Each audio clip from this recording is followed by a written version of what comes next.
Okay, I'm going to try a different format here. So I'm going to go over a quick lecture on cancer. This is covering 8.4 for college biology students.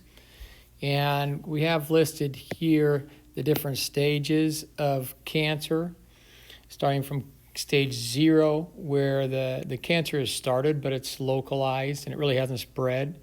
Going to the first stage 1, it starts to spread just a little bit. It has not got to the lymph nodes, which is kind of a key factor.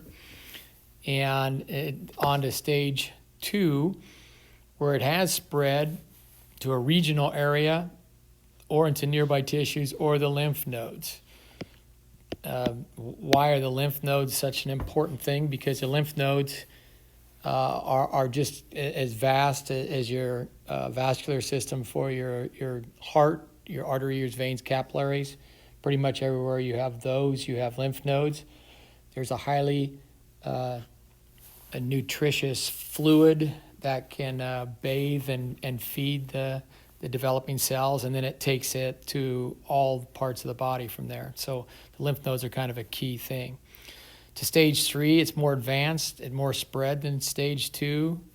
And then stage 4, it's spread a distant part, and it's metastatic. In other words, it's kind of all over the place. And the bad thing is it usually, it'll go to get kind of plugged in a capillary in, say, your lung and your heart and parts of the brain or other vital organs. Take a quick look at that carcinogenesis. That is that process of the cancer forming / starting.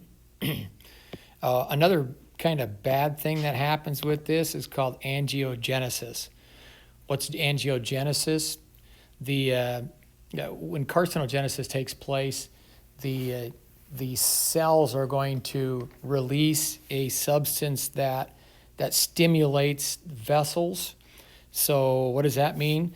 When you form a cancerous growth, your body will form all these new the blood work for it, arteries, veins, capillaries, to nourish it. So not only is it getting a normal amount of fluid from your body, it's getting more than normal, which of course is bad.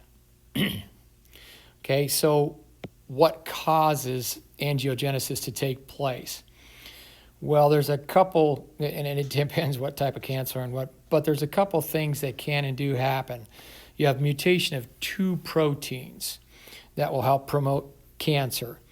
And they are the proto-oncogenes and the tumor suppressing genes.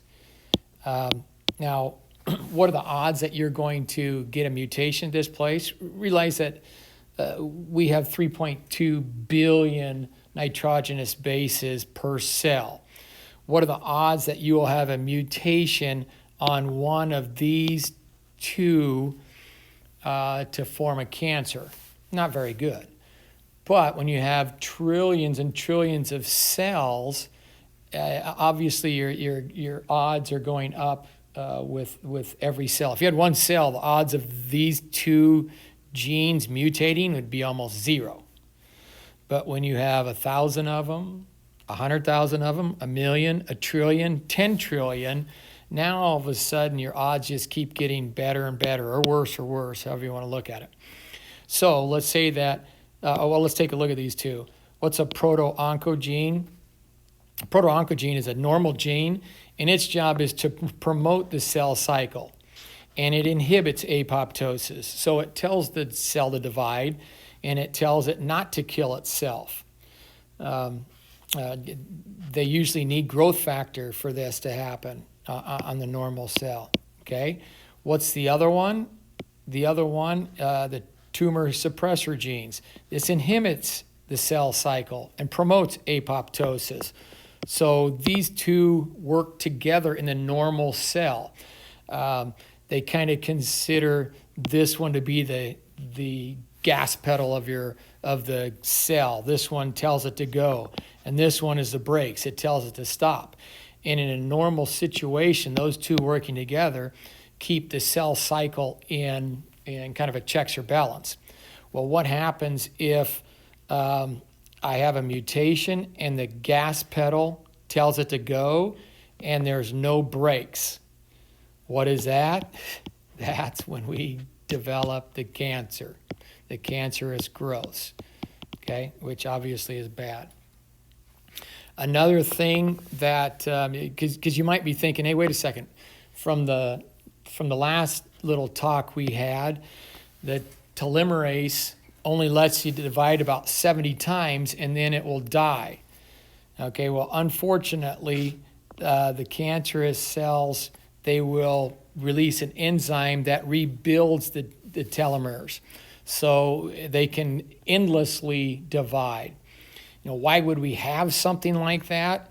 Well, we didn't talk about that, but there are cells that we have to do that with in our normal cells in our body.